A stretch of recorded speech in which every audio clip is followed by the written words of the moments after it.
له ومن يضلله فلا هادي له ونشهد أن لا إله إلا الله وحده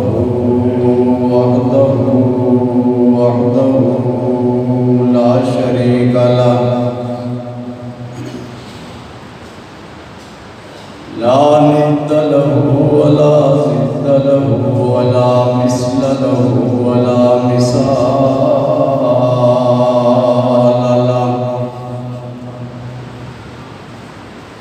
سرمدي نزلي أبدي دهري ديمومي لا أول له ولا آخر له ونشهد أن سيدنا وسندنا وحبيبنا وطبيبنا ومأوانا وملجأنا در الله المخزون سر الله المكنون نور الأفئدة والعيون سرور القلب المحزون عالم ما كان وما يكون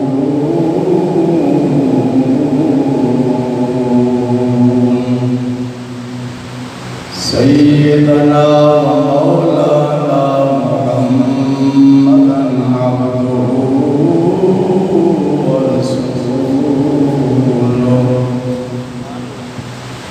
أما بعد فأعوذ بالله من الشيطان الرجيم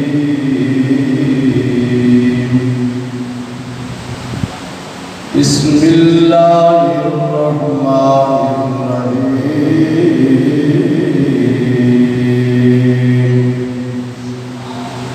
ألا إن أولياء الله لا خوف عليهم ولا هم يحزنون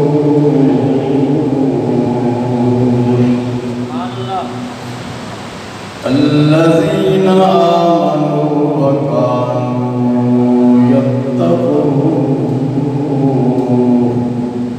صدق الله مولانا العظيم وبلغنا رسوله النبي الأمين الكريم انتہائی محبت کے ساتھ بلند آواز سے درود پاک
عجز البشر بكماله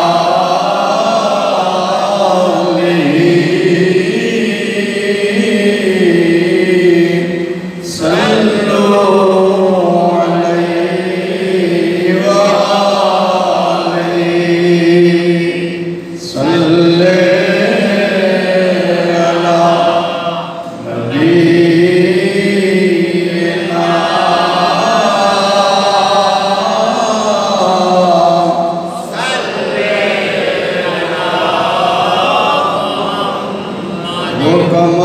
وكمال حسن حضور ہے کہ گمان نفس جہاں میں یہی پھول خار سے دور یہ شمع ہے کہ دعا نہیں صلی علی نبینا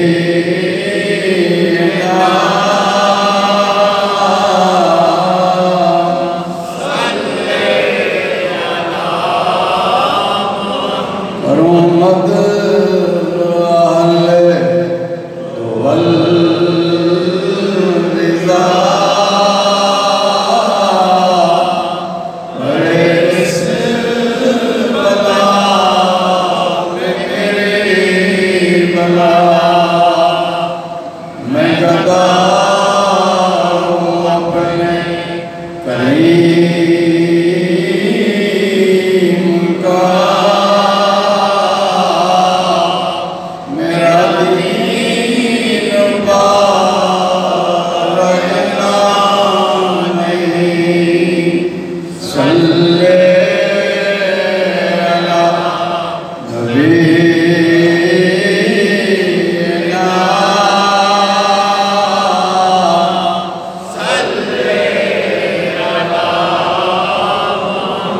صلی علی شفیعنا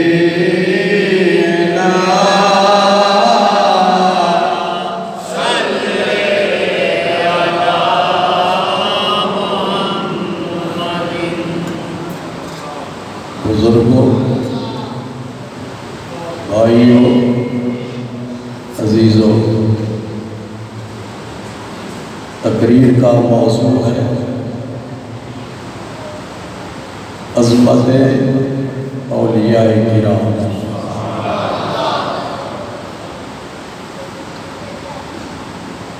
یہ سفر کا مہینہ ہے۔ کون سا؟ سب بولے۔ اس مہینے میں بر صغیر کے بہت سے اولیاء کرام کے عرس مبارک ہیں۔ اس مہینے میں بہت سے اولیاء کرام کے عرس مبارک ہیں۔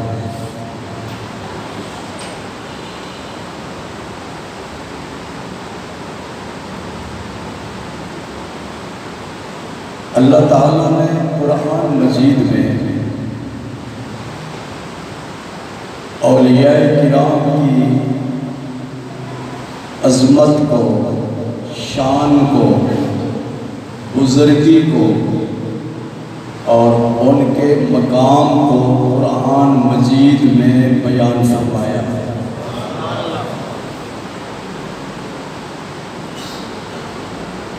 ارشاد فرمایا، الا ان اولیاء اللہ، خبردار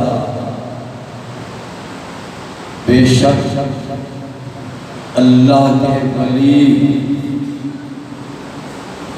لا خوف ان پر کسی قسم کا ڈر نہیں، ولا هم يحزنون، اور نہ ہی وہ غمگین ہوں گے۔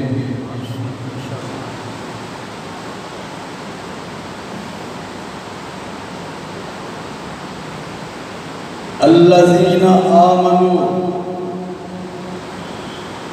ولی کون ہے؟ ولی کی تعریف کیا ہے؟ ولی کس کو کہتے ہیں؟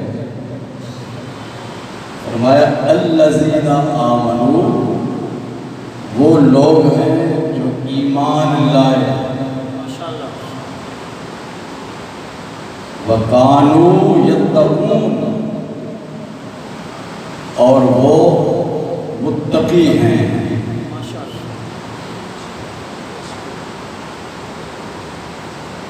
اللہ تعالیٰ نے اس آیت میں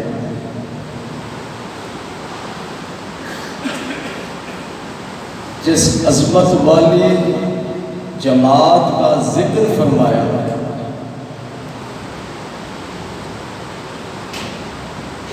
اس کو اولیاء اللہ کا نام دیا۔ وہ جماعت کیا ہے؟ اولیاء، عربی زبان کا لفظ ہے، بولے اولیاء۔ یہ جمع ہے ولی کی۔ کس کی جمع ہے؟ ولی کی۔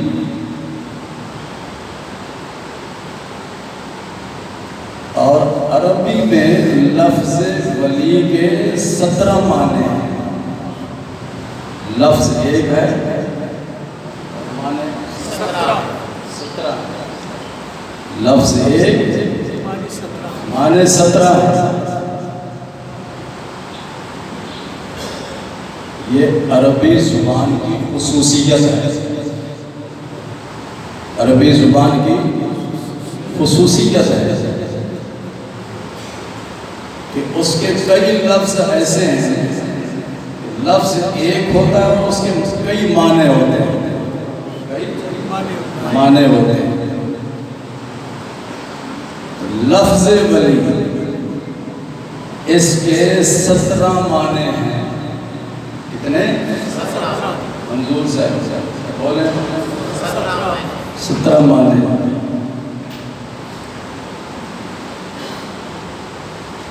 حضرت داتا گنج بخش رحمۃ اللہ علیہ نے اپنی کتاب کشف المحجوب شریف، اپنی کتاب کشف المحجوب شریف میں 7 معنی بیان فرمائے۔ کتنے؟ 7 معنی بیان فرمائے۔ اور نحو کی ایک کتاب ہے جس کا نام کافیہ ہے، اور کافیہ کی شرح ہے شرح جامی۔ اس شرح جامی کے کئی حاشیے ہیں، سوال بسولی ہے، سوال قابلی ہے، مداد منفور ہے، وغیرہ وغیرہ۔ وہ جتنے اس کے حاشیے اور ان کی جتنی شروع ہیں، انہوں نے لفظ ولی کے معنی بیان کیے۔ لفظ ولی کے کسی نے 3، کسی نے 4، کسی نے 5، تو ہم نے وہ سارے معنی جمع کیے تو ٹوٹل 17 بنتے ہیں۔ کتنے؟ 17۔ حاجی خالد سے سمجھ آ رہے ہیں؟ لفظ ایک ہے، معنی 17 ہیں۔ اور گزشتہ سال میں نے ایک معنی اس کا بیان کیا تھا۔ ولی کا معنی ہے حکومت کرنے والا، حکمران۔ کیا معنی؟ حکمران۔ عربی میں اس کو کہتے ہیں المتصرف، تصرف کرنے والے۔ ولی کا معنی ہے حکمران۔ وزیر اعلیٰ بھی حکمران ہے، آپ جتنے بیٹھے ہیں اپنے اپنے گھر کے حکمران ہیں، نہیں ہیں؟ SHO بھی حکمران ہے, ASI بھی حکمران ہے, سپاہی بھی حکمران ہے, گورنر بھی حکمران ہے, وزیر بھی حکمران ہے, وزیر اعلیٰ بھی حکمران ہے, وزیر اعظم بھی حکمران, صدر بھی حکمران. ولی حکمران ہے. ولی یہ جتنے بھی صدر وغیرہ حکمران ہیں یہ انسانوں پر حکومت کرتے ہیں, انسانوں کے ظاہر پر حکومت کرتے ہیں, ہمارے جسموں پر حکومت کرتے ہیں. ہمارے اندر جو روح ہے اس پر حکومت نہیں کر سکتے. پرندوں پر ان کی حکومت نہیں, یہ ہے جانوروں پر ان کی حکومت نہیں, ہواؤں پر ان کی حکومت نہیں, دریاؤں پر ان کی حکومت نہیں, دلوں پر ان کی حکومت نہیں, دماغوں پر ان کی حکومت نہیں. اللہ کے ولیوں کی انسانوں کے دلوں پر بھی حکومت ہے, دماغوں پر بھی حکومت ہے, دریاؤں پر بھی حکومت ہے, ہواؤں پر بھی حکومت ہے, پرندوں پر بھی حکومت ہے, جانوروں پر بھی حکومت ہے. یہ حکومت کس نے دی؟ اللہ کہتے ہیں اولیاء اللہ, کیا اللہ کے ولی, اللہ نے یہ حکومت عطا کی ہے. اور پھر زاہد سے ان کو یہ حکومت کیسے ملی؟ اللہ نے جو حکومت دی, کیوں حکومت دی؟ حکومت ان کو کیسے ملی؟ ان کو حکومت ملی اللہ کے حکم کی فرما برداری سے اور اللہ کے رسول کے حکم کی فرما برداری سے. اطاعت الہی, اطاعت رسول اور اتباع رسول کی برکت سے رب نے ان کو یہ حکومت عطا فرمائی. اور پھر جب یہ حکومت ملی بیٹھے زمین پر ہوتے ہیں اور ان کی نگاہ عرش الہی تک پہنچ رہی ہوتی ہے.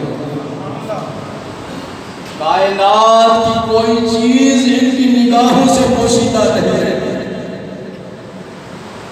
میرے رب نے ان کو اپنا اتنا قرب عطا کیا کہ کائنات کی کوئی چیز ان کی نگاہوں سے پوشیدہ نہیں ہے. انسان کا دماغ ہے تو ان کی نگاہ میں ہے, اس کا دل ہے تو ان کی نگاہ میں ہے. زمین کے اندر کوئی چیز چھپی ہوئی ہے تو ان کی نگاہ میں ہے. آسمانوں میں کوئی چیز چھپی ہے تو وہ بھی ان کی نگاہ میں ہے. لوح محفوظ پر جو کچھ لکھا ہوا ہے وہ بھی ان کی نگاہوں میں ہے. لوح محفوظ کیا ہے؟ ہاں بھائی فاروق, قیامت تک جو کچھ ہونے والا ہے سب کچھ اللہ نے اس تختی پر لکھ دیا. اللہ نے اس تختی پر لکھ دیا ہے قیامت تک جو کچھ ہونے والا ہے. اس کو کہتے ہیں لوح محفوظ. کیا کہتے ہیں؟ لوح محفوظ. میں جو تقریر کرتا ہوں یہ بھی اس میں لکھی ہوئی. آپ سبحان اللہ الحمدللہ کر رہے ہیں وہ بھی اس وقت لکھا ہوگا. جتنے آپ لوگ یہاں بیٹھے ہیں وہ سب کے نام بھی لکھے ہوئے ہیں اور سب کی تعداد بھی اس میں لکھی ہوئی ہے. یہ لوح محفوظ. کل صغیر و کبیر مستطر, ہر چھوٹی چیز بڑی چیز اللہ نے اس میں لکھ دی ہے. تو ولی کی شان یہ ہے کہ کائنات کا ذرہ ذرہ اس کی نگاہوں میں ہوتا. میرے پیارے غوث حضرت غوث سمدانی, محبوب سبحانی, قندیل نورانی, شہباز لامکانی, حضرت شیخ عبدالقادر جیلانی رحمۃ اللہ ارشاد فرماتے اِنَّا بُعْبُعَةَ عَيْنِي فِي اللَّوْحِ الْمَحْفُوظ، آپ فرماتے ہیں میری آنکھ ہر وقت لوح محفوظ کو دیکھ رہی ہوتی ہے۔ آج کیا تاریخ ہے سفر کی؟ ہاں جی مولانا حنفی حساب شزاب نہ لگائے گا، کیا تاریخ ہے آج؟ 7 کیا 7 سفر، 7 سفر۔ آج عرس مبارک ہے، حضرت غوث بہاؤالدین زکریا ملتانی رحمت اللہ علیہ، غوث بہاؤالحق زکریا ملتانی رحمت اللہ علیہ کا عرس مبارک ہے۔ آپ کا سلسلہ سہروردیہ ہے، کیا ہے؟ ہمارے پاکستان میں 4 روحانی سلسلے چل رہے ہیں، 4 سلسلے چل رہے ہیں، قادریہ، چشتیہ، نقشبندیہ، سہروردیہ۔ حضرت خواجہ بہاؤالحق زکریا ملتانی رحمت اللہ علیہ، آپ سہروردی ہیں، کیا تقریباً 750 سال ہو گیا ان کو وصال فرمائے، آج بھی ان کا نام چمک دمک رہا ہے۔ اللہ تعالیٰ نے قرآن مجید میں ارشاد فرمایا فَاذْكُرُونِي أَذْكُرْكُمْ، تم مجھے یاد کرو میں تمہیں یاد کروں، تم میرا ذکر کرو میں تمہارا ذکر کروں۔ اللہ کے ولیوں نے زندگی بھر ذکر کیا، ان کا اللہ اللہ کی ضربیں لگائی، اور مرنے کے بعد پھر اللہ نے ان کا نام روشن کر لوگوں کی زبانوں پر ان کے نام کو جاری کر دیا۔ حضرت غوث بہاؤالحق زکریا ملتانی رحمت اللہ علیہ کے پوتے کا نام ہے حضرت شاہ رکن عالم، بولے ملتان میں قلعہ ہے، اونچی جگہ پہ، قلعہ اونچی جگہ پہ ہو رہا ہے، اس قلعے پر 2 مزار ہیں، ایک حضرت شاہ رکن عالم اور دوسرا حضرت بہاؤالدین زکریا ملتانی رحمت اللہ علیہ۔ شاہ رکن عالم پوتا ہیں، پوتے ہیں، اور حضرت بہاؤالدین زکریا ان کے دادا ہیں۔ آپ کی خدمت میں ایک عورت حاضر ہے، حضرت بہاؤالدین زکریا رحمت اللہ علیہ کی خدمت میں ایک عورت حاضر ہوئی، عرض کرتے ہیں حضور اولاد نہیں، دعا فرمائے، اولاد نہیں۔ یہ 750 سال پہلے کی بات ہے، اس وقت بھی لوگ بزرگوں کے پاس جاتے ہیں دعا کے لیے۔ آج پتہ نہیں تو اس صدی میں ایسے لوگ بھی پیدا ہو گئے جو کہتے ہیں کہ بزرگوں کے پاس نہ جاؤ، یہ آج کل کی پیداوار ہے۔ اس وقت کے جو لوگ تھے وہ بھی بزرگوں کی بارگاہ میں حاضر ہوتے، عرض کرتے تھے حضور دعا فرمائے اللہ تعالیٰ مجھے اولاد عطا فرمائے۔ آپ نے پر دیکھا، دیکھنے کے بعد ارشاد فرمایا میں نے لوح محفوظ میں دیکھا ہے تیرے مقدر میں اولاد نہیں، لوح محفوظ میں اولاد تیرے بارے میں نہیں لکھی ہوئی، تیرے مقدر میں اولاد نہیں۔ وہ بیچاری روتی ہوئی باہر گئی تو باہر بچے کھیل رہے تھے، ایک بچہ آگے بڑھا، اس نے پوچھا اماں جی آپ کیوں رو رہی ہیں؟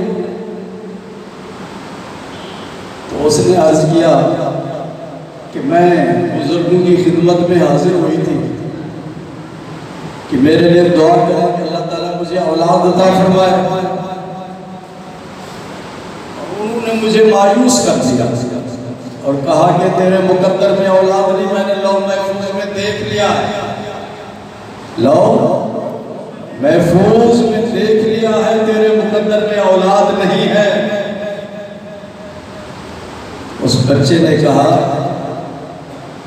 آپ جائیں پھر عرض کریں۔ اس نے کہا پھر وہ یہی کہیں گے تیرے مقدر میں اولاد۔ بچے نے کہا کہ میں تجھے جواب سکھاتا ہوں، جواب سکھاتا ہوں۔ جب وہ یہ کہیں تو تم نے عرض کرنا حضور اگر میرے مقدر میں اولاد ہوتی تو اللہ کے ولی کی بارگاہ میں کیوں آتی؟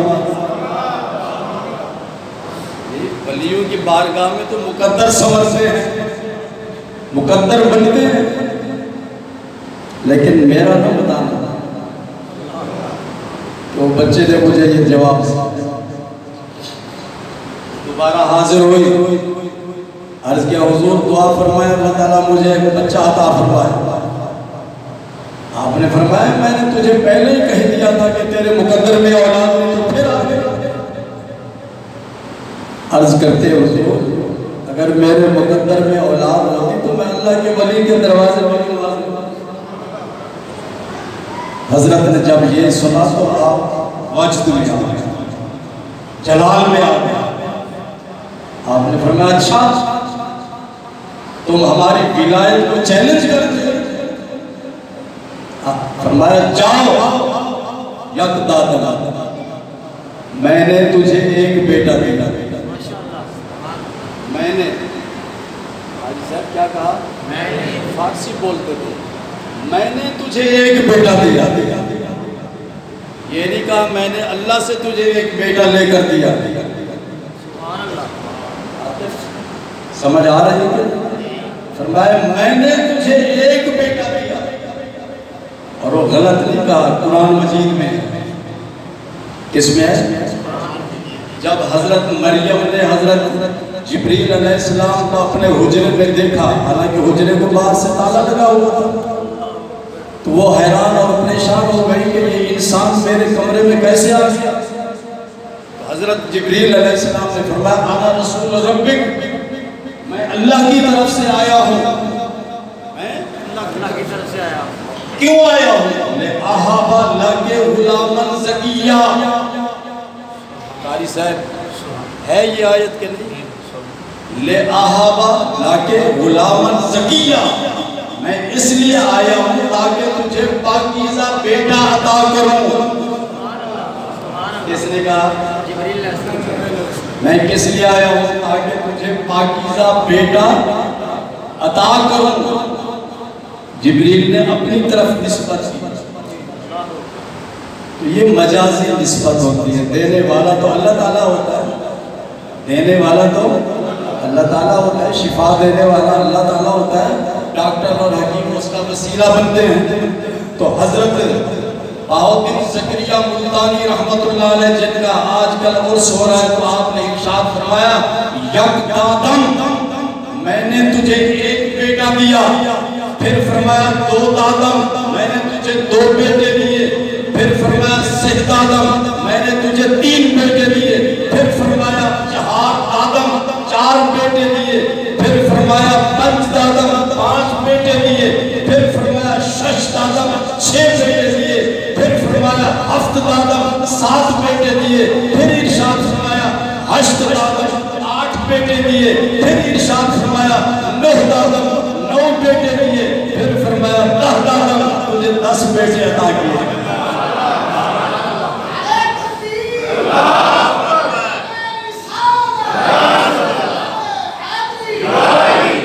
عرض کرتے ہیں حضور 10 کافی ہے۔ کیا کہتی ہے؟ پھر جب آپ کا جلال اور آپ کا وجد رک گیا تو ارشاد فرماتے ہیں ابھی چھوٹا ہے باتیں بڑی کرتا ہے۔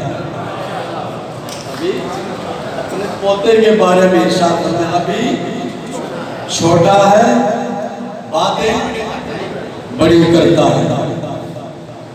تو حضرت شاہ رخ عالم رحمت اللہ علیہ نے یہ جواب ان کو سکھایا، اور آپ کی خدمت میں اس نے یہ جواب پیش کیا تو حضرت باؤ بن زکریا ملتانی رحمۃ اللہ علیہ اللہ کے ولی اور آپ کو اللہ نے یہ شان عطا فرمائی کہ بیٹھے زمین پر ہوتے ہیں اور ان کی نگاہ لوح محفوظ میں ہوتی ہے.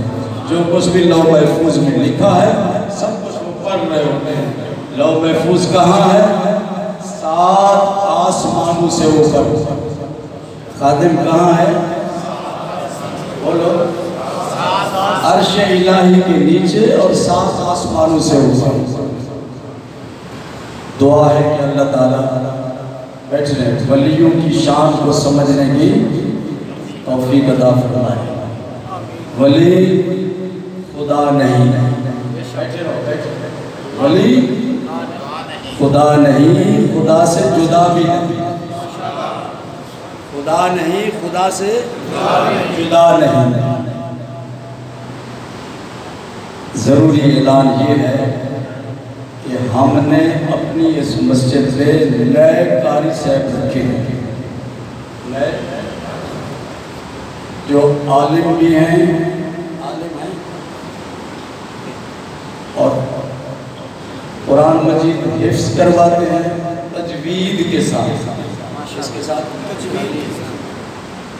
تلفظ بھی ساتھ ساتھ ٹھیک کرتے ہیں. کچھ لوگ سادہ قرآن مجید پڑھتے ہیں، تجوید کے مطابق کام کرتے ہیں. نام کیا ہے قاری صاحب کا؟ قاری معراج کا. قاری محمد معراج ان کا نام ہے. کیا نام ہے؟ محمد. اور یہ دیکھا ہے بزرگ کھڑے ہو جاؤ. آپ کھڑے ہو جاؤ. دیکھا ہے بزرگ جی یہ ان کے پاس قرآن مجید حفظ کا ہے.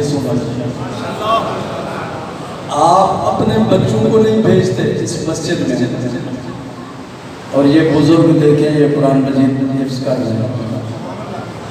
تو میں اپیل یہ کرنا چاہتا ہوں کہ قاری معراج صاحب جو نئے ہم نے قاری رکھے ہیں بہت اچھے قاری ہیں، تجوید کے ساتھ قرآن مجید پڑھاتے ہیں، پوری محنت کرواتے ہیں. آپ لوگوں میں سے جو بڑے ہیں اگر کوئی حفظ کرنا چاہے وہ بھی آ جائے. مرتضیٰ آج کل فارغ ہے تو یہ بھی آ جائے.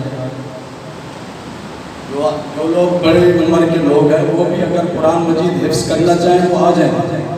شیخ انور سے فارغ ہیں وہ بھی یہ کام شروع کر دیں تو اچھا ہے. تو آپ اپنے بچوں کو یہاں داخل کرنا ہے. یہاں رابطہ کس سے کرنا ہے داخلے کے لیے؟ شیخ انور صاحب سے رابطہ کریں یا جہاں زیب سے رابطہ کریں یا یہ ہمارے امام صاحب قاری وسیم صاحب ان سے رابطہ کریں یا وہ جو استاد صاحب پڑھاتے ہیں قاری معراج صاحب ان سے رابطہ کریں. اپنے بچوں کو داخل کرواؤ گے؟ بولو بھائی. مسجد میں بیٹھے وعدہ کرو خود بھی حفظ کرنے کے لیے ٹائم نکالو اور اگر پورا قرآن مجید آپ لوگ حفظ نہیں کر سکتے تو کم از کم کچھ سورتیں تو حفظ کر سکتے. خود بھی آؤ اور اپنے بچوں کو بھی اس مدرسے میں داخل کرواؤ. اگلے جمعہ مجھے اچھا نتیجہ ملنا چاہیے. میری یہ سبھی سمجھ رہے ہیں کہ نہیں سمجھ رہے بھائی؟ اللہ تعالیٰ آپ کو قرآن مجید میں خدمت کی توفیق عطا فرمائے. وآخر دعوانا الحمدللہ رب العالمین.